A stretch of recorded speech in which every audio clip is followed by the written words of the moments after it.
on them when they were making dumb observations with nothing to back them up. Those people calling out those reasonable things were sometimes even worse than the original person's opinion in the first place. And I don't mean like looking and laughing at some of the really stupid things like what Boogie does. I mean actually getting angry. Find something worth getting angry about. God. I'm not saying for a second that this hasn't happened before, and I'm not saying that it's not going to happen again in the future, but I haven't seen anything this bad for a game that looks like this, like Yooka-Laylee, for a while now, and it's funny to me how depressing it is. Lucky though, you're all here today to see my opinions on my video about Yooka-Laylee, and if anyone's going to pointlessly hate anything that I have to say about the game, I don't give a flying floppy fish, I've got to be honest with you. I can rationally discuss good things and bad things about the game, absolutely, but I know what I like and don't like in my own head, and all of you should do too.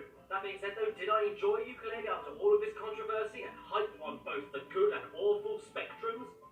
Yeah, I did, quite a lot actually. And if you do agree with that statement, or you don't agree with that statement, congratulations, means you're a human being, you're alive, well done. And your opinions are just as valid as mine, okay? So hey, I'm recording this message on the 2nd of May, the day before this video aired, and I've only just seen that the guys at Playtonic have announced an update to fix a few This of the things is that like I complain about in my this following longest review, video fantastic ever. timing, and I couldn't remove those parts of this upcoming video without making the score and everything kind of collapsing on itself. So what I decided to do is just keep the video as it is, but just say to you guys that I was aware that what's coming up is coming up and what's being fixed is being fixed, but I'm reviewing the game that was given to me and that I was completing 100% over the last few weeks. That's the game I was reviewing, not what's coming up in the future now. So please bear that in mind and enjoy the video. Yooka-Laylee is a 3D exploring collectathon platformer based on gameplay styles from years ago, and from the second it begins, it oozes the charm and heart that some of the team members behind making it previously struck gold with in Banjo-Kazooie. Hearing one of the best sneaky, cheeky, earworm villain themes I've heard in years, you see a big evil bee walk into a room with a giant gold statue of himself in the center, and then turns out to have an assistant who is a duck head in a blender. The bee's name is Capital B, who is a nasty capitalist wanting to steal every book in the world so that they run the monopoly on book sales. This means controlling you.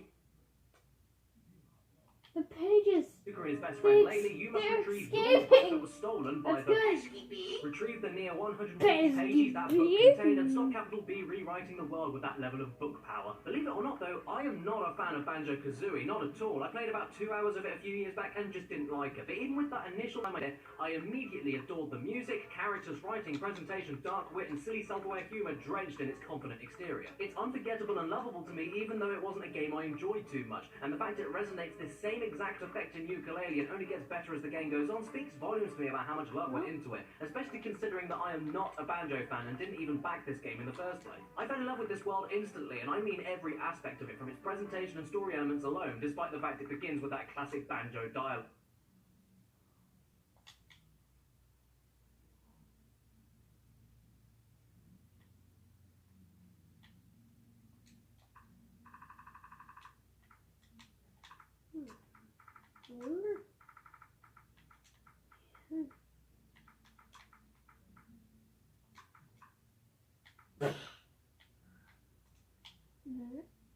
No. Yes, it's all of one. Yandere Simulator was heavily inspired by the Hitman series. Both games have the same. Cool. Happy New Year! At the end of my most recent progress report video, I displayed a checklist of the last remaining features that need to be in the game before I'll be ready to implement the first rival. However, when I wrote this list, I forgot a few things. For the past few months, I've been going down this list and completing those tasks. Let me give you an example. If the police arrive at school, the player needs to know the results of the police investigation. For a long time, I conveyed this information using text on a black background. However, I've always wanted this sequence to have visuals instead of just words.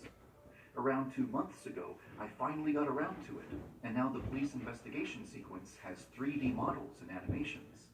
These visuals are very simple, but it's still a lot better than plain text. I didn't think that this feature was worthy of a progress report video because there's not really very much to say about it. Most of the other things that I accomplished over the past few months were similar in nature. I've always thought that there was too much empty space in the school, so I shrank it. It always bothered me that every character in the game had the same face, so I added more variety. From now on, whenever the police identify a corpse, the school will hold a memorial service for the dead student on the subsequent day. I made tons of changes and additions and improvements to the game, but none of them would be able to carry a whole video. In December, I decided to implement something that I could easily make an entire video about. Way back in 2016, I expressed a desire to replace Yandere Simulator's inventory system. I considered a ring-shaped inventory like the one from Hitman 2016, or a grid-based inventory similar to the one from Resident Evil 4. In December, I began prototyping a grid-based inventory. I made a lot of progress, but during the process, I realized that limiting the player's inventory space would impact the design of the game in more ways than I initially thought. After a lot of consideration, I eventually decided that it would be a bad addition to the game, so I abandoned it. Sometimes you gotta go through the trouble of prototyping a system in order to gain the insight necessary to determine whether it's a good idea or a bad idea. Next, I decided to look up the information I would need in order to implement a saving and loading system. This was something I had absolutely no experience with, so it was completely new territory for me. I spent a lot of time researching and investigating how other Unity developers were handling their saving and loading operations. In short, it's way more complicated than you might think. If you're curious to hear more, I wrote a blog post detailing everything I learned. During my research, it became clear that it would be unwise to develop a saving system while so many aspects of the game are still changing on a daily basis.